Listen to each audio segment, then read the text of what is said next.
الحمدللہ رب العالمین والصلاة والسلام علی سید المرسلین اما بعد فاعوذ باللہ من الشیطان الرجیم بسم اللہ الرحمن الرحیم الصلاة والسلام علیک یا رسول اللہ وعلی آلک واصحابک یا حبیب اللہ الصلاة والسلام علیک یا نبی اللہ وعلی آلک واصحابک یا نور اللہ۔ الحمدللہ پچھلے حصے میں نے آپ کو معراج شریف کا ذکر سنایا تھا، جس میں ہم نے مسجد الحرام سے لے کر مسجد اقصیٰ تک کی رودات سنی۔ آئیے آج معراج شریف کا باقی حصہ سننے کا شرف حاصل کرتے ہیں۔ جیسا کہ میں نے آپ کو بتایا تھا، پہلے حصے کو اسرا کہا جاتا ہے اور دوسرے حصے کو معراج کہا جاتا ہے۔ اس میں عروج ہے، یعنی آپ آسمانوں کی طرف اور پھر آسمانوں سے بھی زیادہ بلندی پر اور پھر رب تعالیٰ کی بارگاہ میں حاضر ہوئے، تو اس لیے اس کو معراج کہا جاتا ہے۔ نبی رحمت صلی اللہ تعالیٰ علیہ وسلم نے جب مسجد اقصیٰ شریف میں نماز ادا فرمائی، انبیاء کرام علیہم السلام کو خطبات ارشاد فرمائے، تو خطبات دینے کے بعد جب آپ ان تمام معاملات سے فارغ ہوئے تو اس کے بعد اگلا سفر شروع ہوا۔ تب نبی پاک صلی اللہ تعالیٰ علیہ وسلم آپ نے آسمان کی طرف سفر شروع فرمایا اور ہر بلندی کو پست فرماتے تیزی سے آسمان کی طرف بڑھتے چلے گئے۔ آن کی آن میں پہلا آسمان آ گیا۔ روایت میں ہے کہ آپ صلی اللہ علیہ وسلم اس کے ایک دروازے پر تشریف لائے، جیسے باب الحافظہ کہا جاتا ہے، اس پر اسماعیل نامی ایک فرشتہ مقرر ہے۔ حضرت جبرائیل علیہ السلام نے دروازہ کھلوانا چاہا، پوچھا گیا کون؟ حضرت جبرائیل علیہ السلام نے جواب دیا جبریل ہوں۔ پوچھا گیا آپ کے ساتھ کون ہیں؟ جواب دیا محمد مصطفیٰ صلی اللہ تعالی علیہ وعلی آلہ وصحبہ وبارک وسلم۔ پوچھا گیا کیا انہیں بلایا گیا ہے؟ جواب دیا ہاں۔ اس پر کہا گیا مرحبا بہ فنعم المجیء جاء، خوش آمدید، کیا ہی اچھا آنے والا آیا ہے۔ پھر دروازہ کھول دیا۔ جب آپ صلی اللہ علیہ وسلم دروازے سے گزر کر آسمان کے اوپر تشریف لائے تو دیکھا حضرت آدم علیہ السلام پہلے آسمان پر تشریف فرما ہیں۔ حضرت جبرائیل علیہ السلام نے عرض کی یہ آپ صلی اللہ علیہ وسلم کے والد حضرت آدم علیہ السلام ہیں، انہیں سلام فرمائیے۔ آپ صلی اللہ علیہ وسلم نے انہیں سلام کہا، انہوں نے سلام کا جواب دیا۔ پھر آپ صلی اللہ علیہ وسلم کو خوش آمدید کرتے ہوئے فرمانے لگے مرحبا بالابن الصالح والنبی الصالح، یعنی صالح بیٹے اور صالح نبی کو خوش آمدید۔ سید عالم صلی اللہ علیہ وسلم نے حضرت آدم علیہ السلام کے دائیں بائیں کچھ لوگوں کو ملاحظہ فرمایا۔ دائیں طرف والوں کو دیکھ کر آپ مسکراتے اور بائیں طرف والوں کو دیکھ کر غمگین ہو جاتے اور رو پڑتے۔ حضرت جبرائیل علیہ السلام نے عرض کی ان کے دائیں اور بائیں جانب یہ صورتیں ہیں جو ان کی اولاد کی ہیں۔ دائیں طرف والے جنتی ہیں، انہیں دیکھ کر خوش ہوتے ہیں، بائیں طرف والے جہنمی ہیں، انہیں دیکھ کر غمگین ہو جاتے ہیں۔ اس کے بعد پیارے آقا صلی اللہ علیہ وسلم نے دوسرے آسمان کی طرف سفر شروع فرمایا۔ آن کی آن میں دوسرا آسمان بھی آ گیا اور یہاں بھی وہی معاملہ پیش آیا۔ حضرت جبرائیل علیہ السلام نے دروازہ کھلوانا چاہا، پوچھا گیا کون؟ حضرت جبرائیل علیہ السلام نے فرمایا جبریل ہوں۔ پوچھا گیا آپ کے ساتھ کون ہیں؟ جواب دیا محمد مصطفیٰ صلی اللہ علیہ وسلم۔ پوچھا گیا کیا انہیں بلایا گیا ہے؟ جواب دیا ہاں۔ اس پر کہا گیا مرحبا بہ فنعم المجیء جاء، خوش آمدید، کیا ہی اچھا آنے والا آیا ہے۔ پھر دروازہ کھول دیا گیا۔ جب آپ دوسرے آسمان پر تشریف لائے تو یہاں حضرت یحییٰ اور حضرت عیسیٰ علیہم الصلاۃ والسلام سے ملاقات فرمائی۔ پھر آپ تیسرے آسمان کی طرف بڑھے، یہاں بھی وہی سوال و جواب ہوئے اور اس آسمان پر آپ نے حضرت یوسف علیہ السلام سے ملاقات فرمائی۔ پھر چوتھے آسمان کی طرف سفر شروع ہوا۔ آن کی آن میں چوتھا آسمان بھی آ گیا، وہاں پر بھی یہی سوال و جواب ہوئے۔ اس آسمان پر آپ نے حضرت ادریس علیہ السلام سے ملاقات فرمائی۔ اس کے بعد پانچویں آسمان کی طرف عروج فرمایا اور وہاں بھی یہی سوال و جواب ہوئے۔ دروازہ کھول دیا گیا، آپ اندر تشریف لے گئے اور یہاں پر آپ نے حضرت ہارون علیہ السلام سے ملاقات فرمائی۔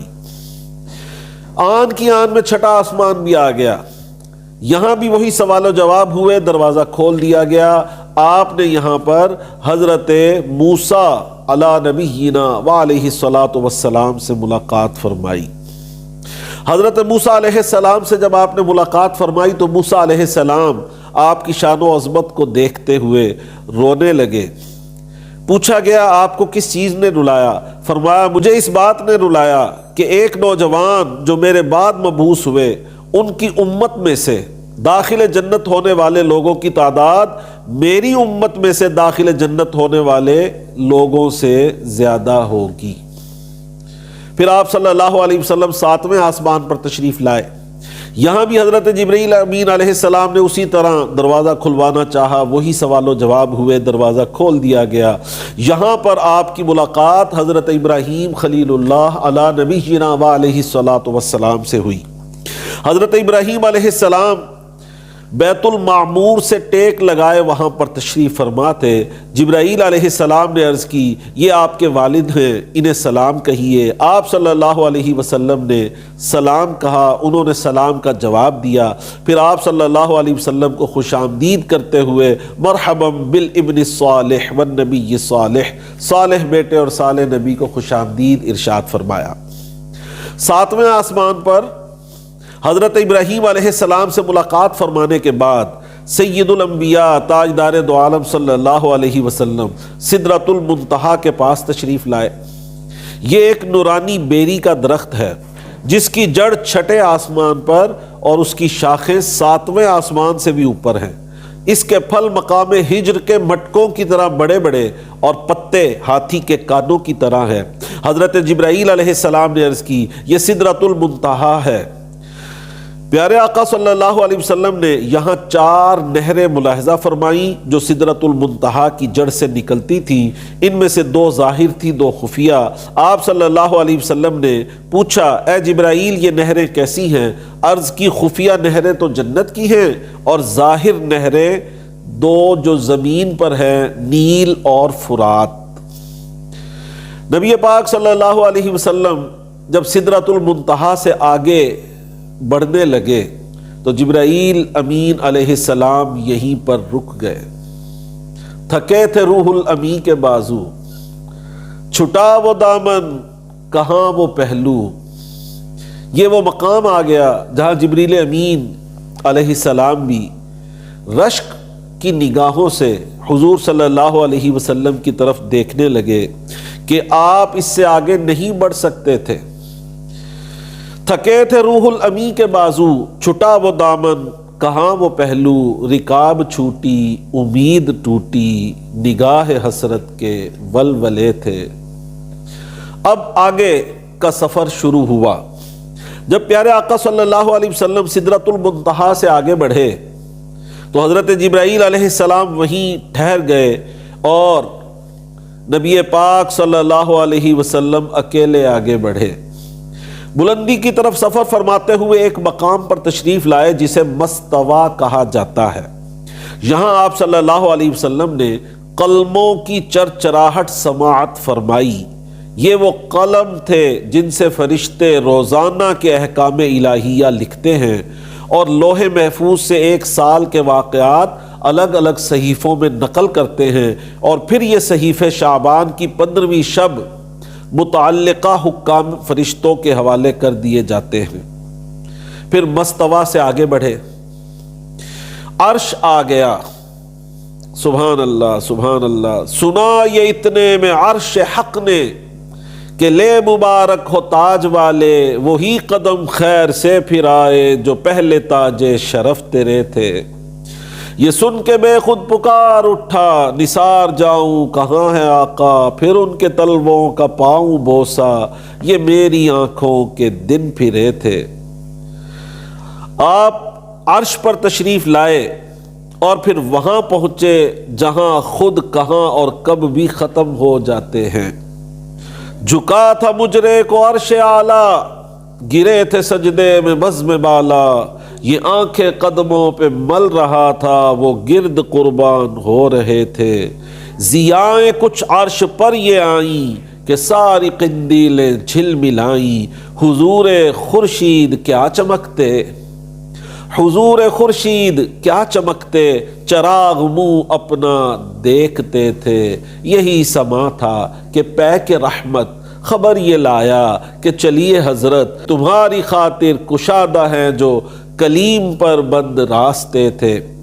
اب نبی پاک صلی اللہ تعالی علیہ وسلم آگے بڑھ رہے ہیں۔ یہ بہت ہی نازک مقام ہے جہاں ہمارے حضور صلی اللہ علیہ وسلم رونق افروز ہوئے، وہاں جگہ تھی نہ زمانہ، اسی وجہ سے اسے لا مکان کہا جاتا ہے۔ سراغ عین و متا کہاں تھا، نشان کیف و الا کہاں تھا، نہ کوئی راہی نہ کوئی ساتھی، نہ سنگ منزل نہ مرحلے تھے۔ یہاں لا مکان جو مکان سے بھی پاک ہے، ساعت سے بھی پاک ہے، جہت سے بھی پاک ہے۔ سراغ عین و متا کہاں تھا، نشان کیف و الا کہاں تھا، نہ کوئی راہی نہ کوئی ساتھی، نہ سنگ منزل نہ مرحلے تھے۔ یہاں اللہ رب العزت نے اپنے پیارے محبوب صلی اللہ علیہ وسلم کو وہ قرب خاص عطا فرمایا، نہ کسی کو ملے نہ کسی کو ملا۔ حدیث پاک میں اس کے بیان کے لیے قاب قوسین کے الفاظ استعمال کیے گئے ہیں۔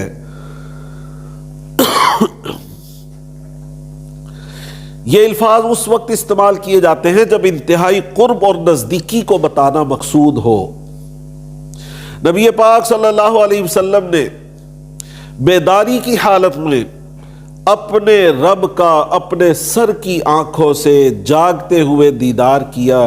نہ کوئی پردہ تھا، نہ کوئی حجاب تھا، نہ کوئی زمانہ تھا، نہ کوئی مکان تھا، نہ فرشتہ نہ انسان، بے واسطہ اللہ سے کلام۔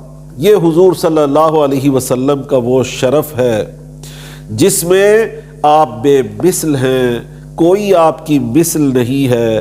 جب آپ صلی اللہ علیہ وسلم اللہ پاک کے دیدار سے مشرف ہوئے، اس کا کیا بیان کیا جائے۔ تبارک اللہ شان تیری، تجھی کو زیبا ہے بے نیازی، کہیں تو وہ جوش لن ترانی، کہیں تقاضے وصال کے تھے۔ سبحان اللہ سبحان اللہ سبحان اللہ۔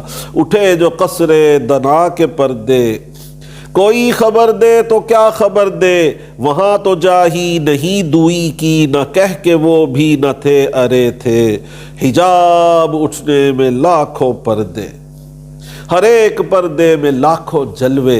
نبی پاک صلی اللہ علیہ وسلم اپنے رب کا دیدار کر رہے ہیں، ہم کلامی کا شرف حاصل فرما رہے ہیں۔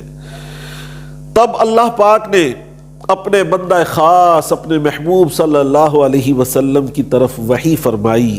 قرآن نے کہا فَأَوْحَا إِلَىٰ عَبْدِهِ مَا أَوْحَا، اب وحی فرمائی اپنے بندے کو جو وحی فرمائی، ما اوحا جو وحی فرمائی۔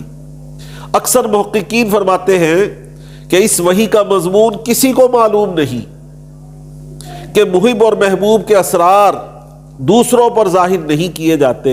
اگر اللہ پاک کو ان کا اظہار مقصود ہوتا تو خود ہی بیان فرما دیتا۔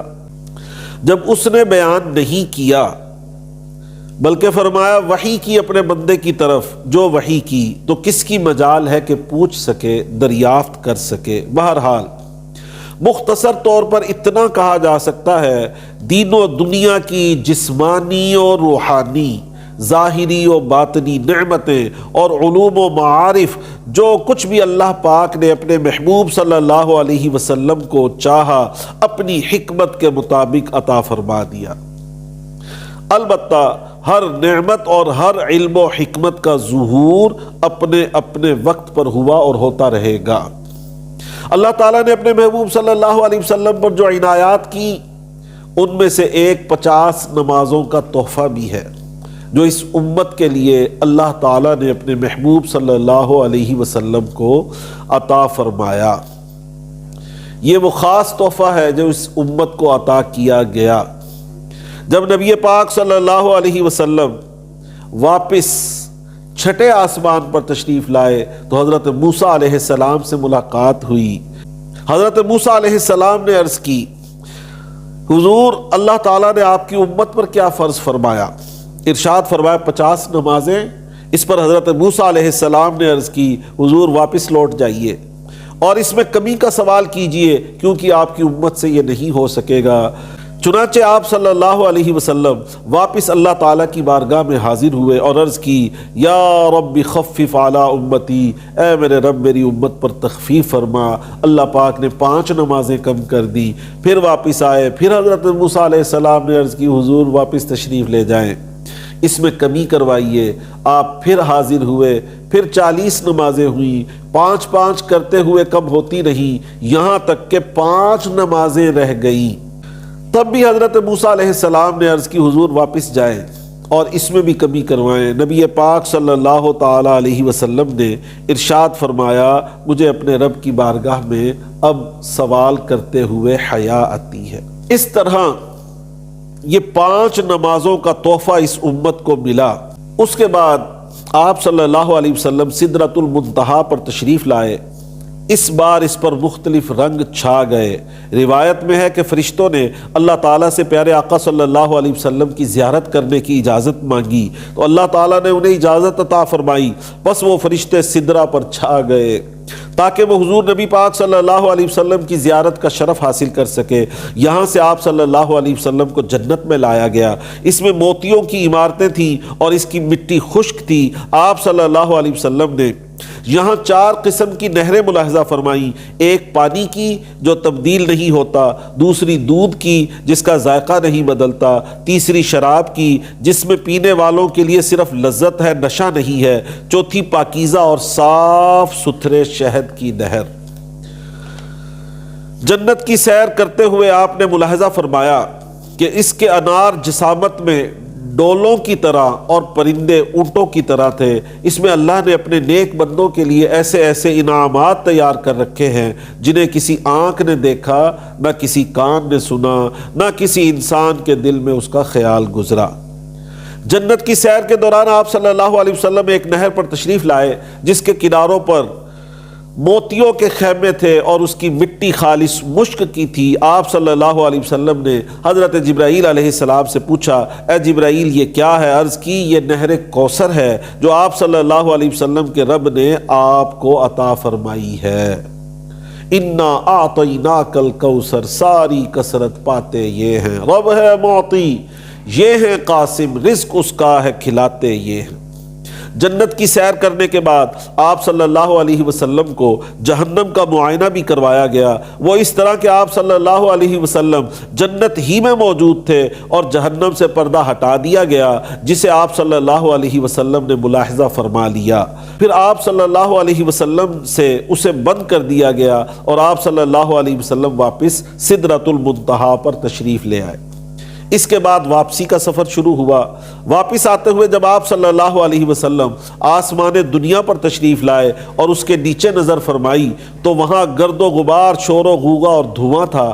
آپ صلی اللہ علیہ وسلم نے حضرت جبرائیل سے دریافت فرمایا اے جبرائیل یہ کیا ہے؟ عرض کیا یہ شیاطین ہیں جو بنی آدم کی آنکھوں پر منڈلاتے رہتے ہیں تاکہ وہ زمین و آسمان کی بادشاہی میں غور و فکر نہ کر سکیں، اور اگر یہ گرد و غبار وغیرہ نہ ہوتا تو لوگ کائنات کے عجائبات آنکھوں سے دیکھتے۔